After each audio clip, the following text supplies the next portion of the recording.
But he was starting to feel like he was getting the hang of this. There was a way through to victory. He could feel it. He just had to keep running the Path of Destinies. With that, the book fluttered back to the beginning, and he fell into it. The clouds parted over the Isles of Boreas. It was time to choose. The rebellion was in trouble.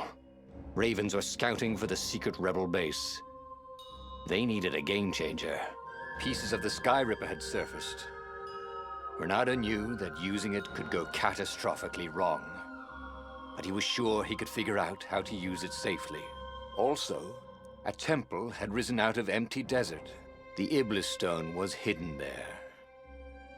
It was a dangerous artifact. It could corrupt its user into a bloodthirsty monster. Maybe he could find a way to use it, to take its power without surrendering to its wickedness.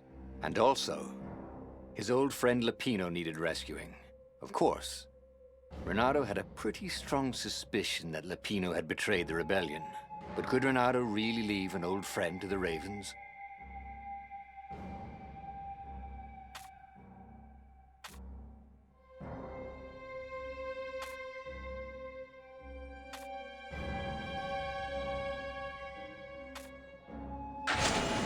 Every child knew about the Sky Ripper. The Transcendent Emperor had buried its pieces deep. And then, this Emperor's horrific sacrifices had brought it back to the surface. Renato wasn't exactly sure how to use the legendary weapon. But surely, there must be some way to do it without provoking another catastrophe. Had he, somehow, summoned the long-lost components of the legendary weapon out of the deep places of the Earth? It was more than Renato could fathom. But if he could find a legendary weapon, he would use it.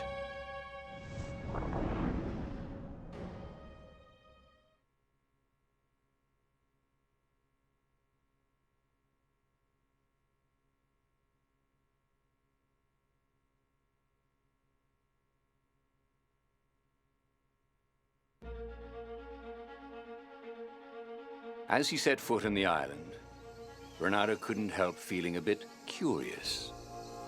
Was Lupino still waiting to be rescued? No.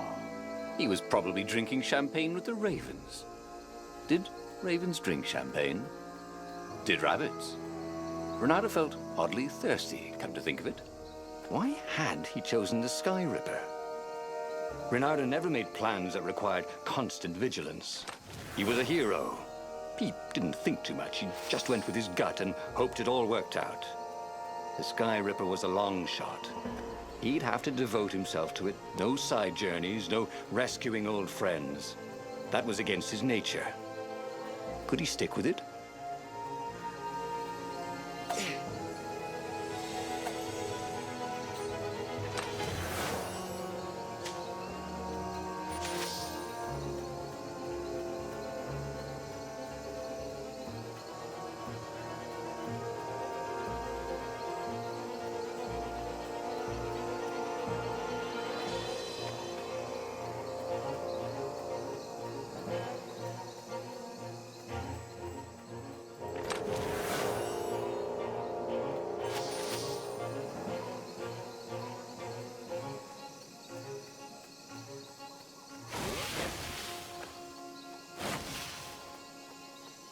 And this is why heroes are called dashing, Renato thought.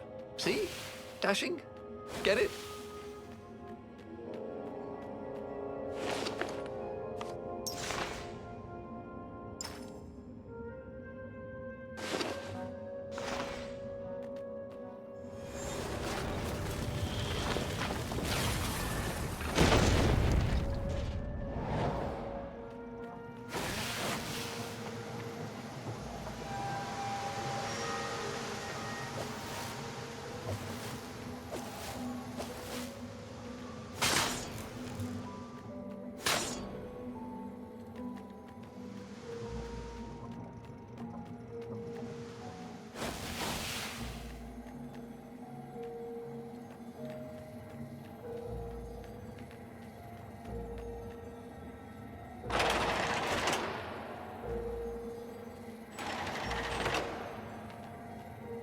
When I build my castle, thought Renato, all my gates are going to open with buttons, and all the levers will drop rocks at your head.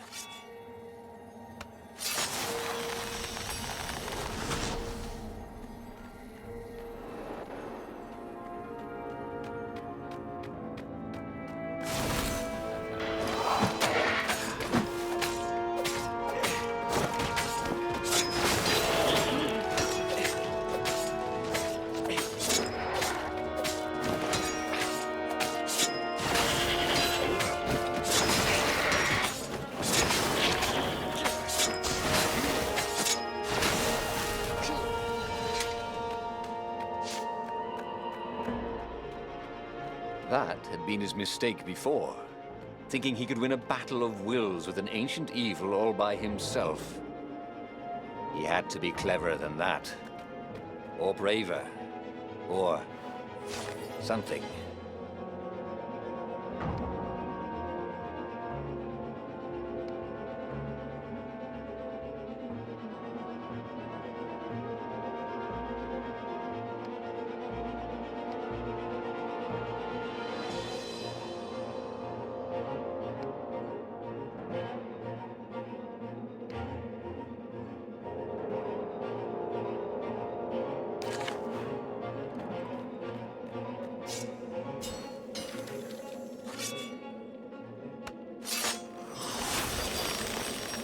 Maybe I should follow my nose, thought Renato.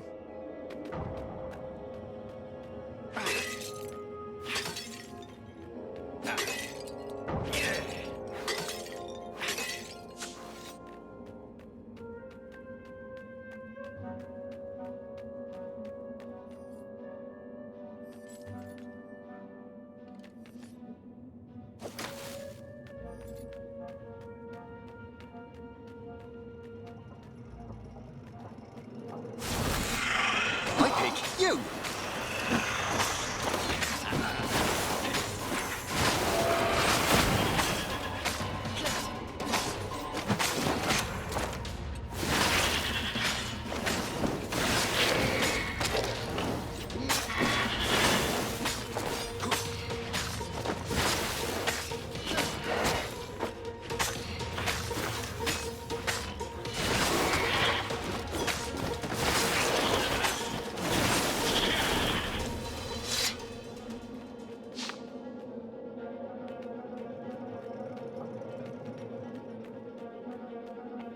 Well, they really needed to redecorate anyway.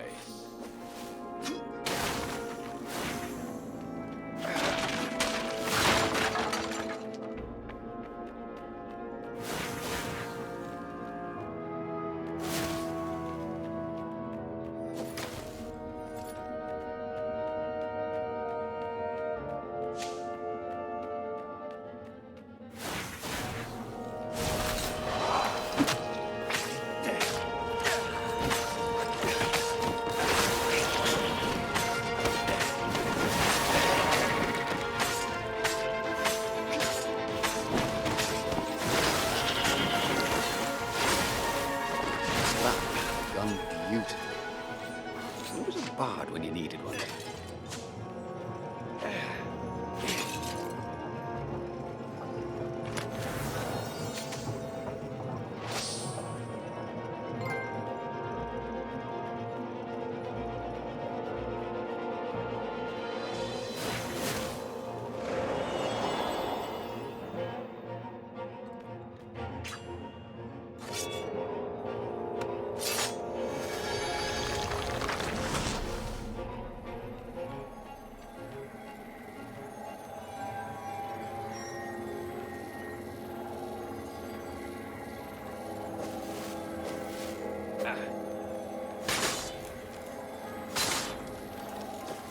Didn't your mother tell you it's rude to stare?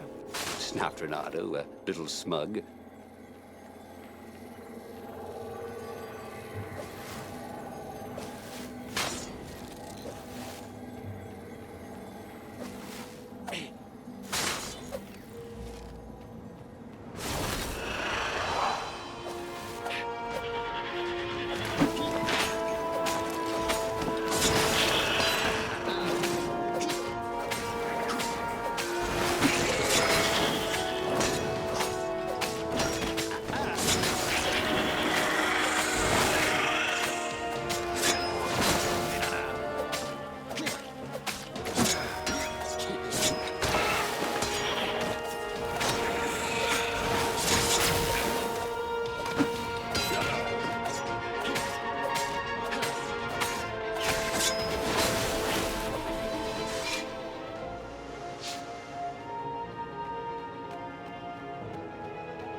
See? With enough leverage, you could go anywhere.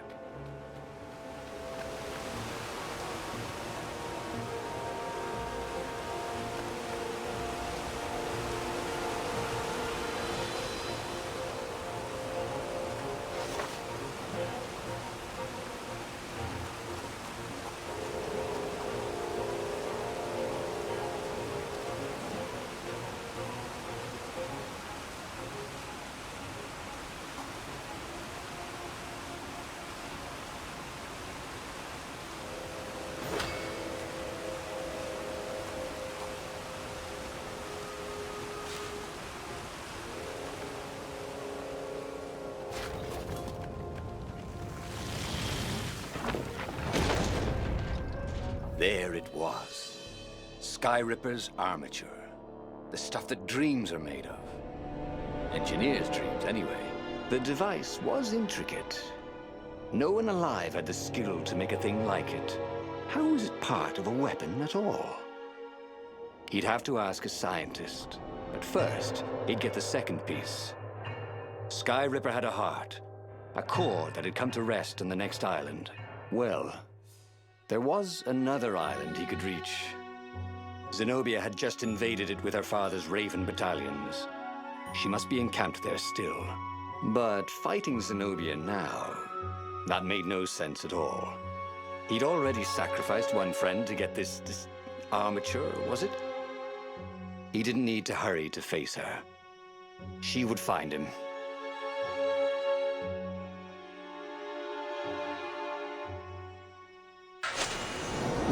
Asked himself why he changed course to confront Zenobia.